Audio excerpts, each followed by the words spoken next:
আসসালামু আলাইকুম। আমার চ্যানেলে আপনাদের সকলকে স্বাগতম। ৫ই আগস্টের পরপরই যখন আমেরিকার ইলেকশন আসতেছিল, তখন আমেরিকার ফরেন পলিসি নিয়ে অনেকে কথা বলতেছিল। তখন বলতেছিল যে যেই প্রেসিডেন্ট হবে হোক, কমলা হ্যারিস বা ডোনাল্ড ট্রাম্প, আমেরিকার ফরেন পলিসি চেঞ্জ হয় না। যখন ইলেকশনের পরপরই ডোনাল্ড ট্রাম্প প্রেসিডেন্ট হয়ে গেল আমেরিকার, তখন আমি আমেরিকার ফরেন পলিসি নিয়ে কথা বলেছিলাম যে ডোনাল্ড ট্রাম্প হওয়ার কারণে আমেরিকার ফরেন পলিসির মধ্যে অনেক চেঞ্জ আসবে। এই বিষয় নিয়ে অনেকে আমাকে কমেন্টে অনেক কিছু লিখেছিল, হাসাহাসি করেছিল, যুক্তিতর্ক দেখিয়েছিল, কিন্তু আমি বলেছি 100% চেঞ্জ আসবে। সেটা আপনারা এই দু একদিনের মধ্যেই যে ঘটনাগুলো ঘটেছে সেখানেই লক্ষ্য করলে পেয়ে যাবেন কি চেঞ্জ হয়েছে। আমেরিকার মতো দেশ বাংলাদেশ নিয়ে কখনো এভাবে কথা বলেনি। এই ডোনাল্ড ট্রাম্প রাষ্ট্রপ্রধান হওয়ার পরে বাংলাদেশ নিয়ে কথা বলেছে, এবং আগের প্রেসিডেন্টের আমলে যেসব কার্যকলাপ হয়েছে ডিপ স্টেটে সকল কিছুই ফাঁস করে দিয়েছে। তারপরে রাশিয়ার সাথে আমেরিকার 100 বছরের খারাপ সম্পর্ক, অনেক বেশি ভালো সম্পর্ক হয়নি, হয়তো একটু হালকা ভালো হয়েছে, তারপর থেকে আবার খারাপ। ভিতরে ভিতরে তাদের রাজনীতি শত্রুতা অনেক আগে থেকে চলছে। কিন্তু ইউএনের মধ্যে, ইউনাইটেড নেশন, ওইখানের মধ্যে ভোটাভুটির মধ্যে আমেরিকা রাশিয়ার পক্ষে ভোট দিয়েছে, মানে ইউক্রেনের বিপক্ষে।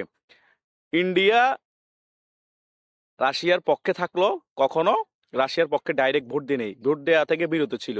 চীনও সেম রাশিয়ার পক্ষে ভোট দেয়নি, ভোট দেওয়া থেকে বিরত ছিল। কিন্তু আমেরিকায় এই রাষ্ট্র ডাইরেক্ট রাশিয়াকে ইউএনে ভোট দিয়েছে।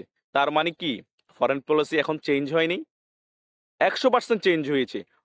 যেমন জো বাইডেন ছিল ইউক্রেনের ডাইরেক্ট সমর্থক, ডাইরেক্ট আপনার ইউক্রেনকে সাপোর্ট দিয়েছে যুদ্ধের মধ্যে, রাশিয়ার ডাইরেক্ট বিপক্ষে ছিল, মানে ডাইরেক্ট আমেরিকায় যুদ্ধ করেছে। কিন্তু এখন ডোনাল্ড ট্রাম্প প্রেসিডেন্ট হওয়ার পরে রাশিয়াকে তো চাপ দিচ্ছেই না, এবং ইউক্রেনের বিপক্ষে চলে গিয়েছে, ইউক্রেনকে ডাইরেক্ট সাপোর্ট করতেছে না, প্রেশার ক্রিয়েট করতেছে যুদ্ধ বন্ধ করার জন্য। সেম সেম ভাবে ডিপ স্টেটের যেসব আগে সদস্য ছিল দক্ষিণ এশিয়া মধ্য এশিয়া ভিত্তিক, সকলকেই যা তাদের পদ থেকে অব্যাহতি দিয়ে দেওয়া হয়েছে, এবং তারা তৎকালীন সময় ওই প্রেসিডেন্টের আমলে যেসব কার্যকলাপ করেছে ডিপ স্টেটের মাধ্যমে সকল কিছু বন্ধ করে দিয়েছে। তো ফরেন পলিসি এখন চেঞ্জ হয় না, 100% চেঞ্জ হয়।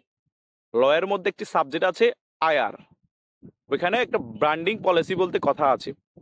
কিন্তু আমেরিকান ফরেন পলিসি কোনো নির্দিষ্টভাবে ওইটা কোনো পলিসি পলিসি দেওয়া নাই। একটা রাষ্ট্রপ্রধানের উপর নির্ভর করে, ওই রাষ্ট্রপ্রধান আসলে তার দেশের জন্য কি ধরনের পলিসি করবে, দেশের সাথে কি করবে, কোন দেশের সাথে কি সম্পর্ক করবে, এটা তখন রাষ্ট্রপ্রধানই ঠিক করে। আর কিছু পলিসি থাকে, ওগুলা ওরা ওদের পার্সোনাল ভাবে দেশের ঠিক করা, ওইটা আলাদা ব্যাপার, এটা তো জনসম্মুখে আপনাদেরকে তুলে ধরবে না। সেই কারণে আমাদের হুজুগে বাঙালি বেশি নাচানাচি করেছিল তখন, এখন বুঝতে পেরেছে বাস্তবতা। রাজনীতি জিনিসটা খুবই ক্রিটিক্যাল জিনিস, কথা বুঝুন না, কোন টাইমে কি পরিবর্তন দরকার সেটা করতে হবে দেশের স্বার্থে। আর কোন রাষ্ট্রপ্রধানের মাথায় কি ঘুরে সেটা আমরা বাঙালিরা এখানে হুজুগের এখানে বসে সেগুলো বুঝবো না। সেটা তো ডোনাল্ড ট্রাম্প প্রমাণ করেই দিয়েছে। সামনে আর অনেক কিছুই পরিবর্তন হবে, অনেক কিছুই বাংলাদেশের মধ্যে বসে আপনারা দেখতে পাবেন। আমাদের সেনা বাহিনীর উপরও হয়তো জাতিসংঘ থেকে নিষেধাজ্ঞা আসতেই পারে।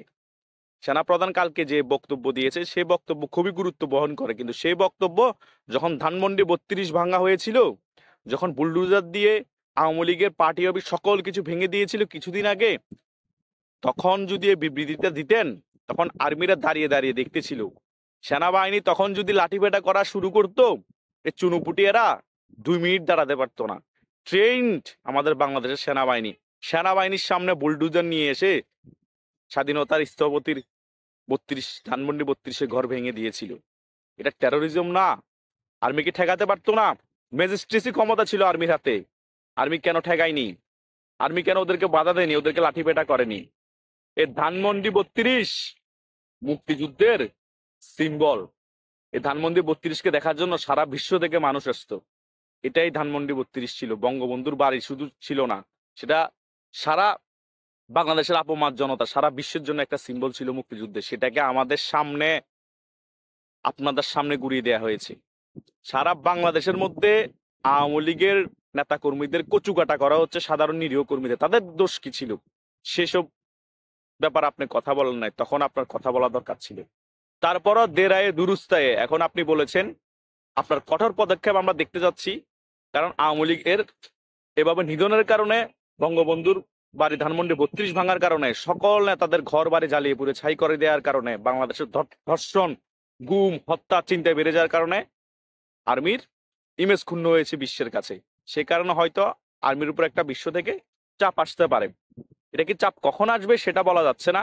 যদি এখনো কিন্তু সুযোগ আছে আমাদের সেনাবাহিনীর, তারা যদি কঠোর পদক্ষেপ নিয়ে কঠোরভাবে যারা এসব অপরাধী টেরোরিজম করে তাদেরকে গ্রেপ্তার করে আইনের আওতায় আনতে পারে, তাহলে আমরা সেটা থেকে বেঁচেও যেতে পারি ওই নিষেধাজ্ঞা থেকে আর্মি। তাই সেনাপ্রধানকে আমি আকুল আবেদন করবো, আপনি যেভাবেই বলেছেন যে বল প্রয়োগ করা যাবে না কারো উপর, কিন্তু যখন আপনার বল প্রয়োগ করার দরকার ছিল, ধানমন্ডি 32 যখন ভেঙেছে তখন আপনি বল প্রয়োগ করেননি। তাই এখন আমাদের সেনাবাহিনীর উচিত কঠোরভাবে এসব কিছু দমন করা, আর যদি সরকার আর চালাতে না পারে দেশ ভালোভাবে, আর্মি ক্ষমতা নিয়ে নেওয়া। আর যারা ফরেন পলিসি চেঞ্জ হয় না বলেছেন তাদের উদ্দেশ্য তো আমি সকল কিছু ক্লিয়ার করে দিয়েছি, ফরেন পলিসি চেঞ্জ হয় নাকি হয় না। ধন্যবাদ সকলকে।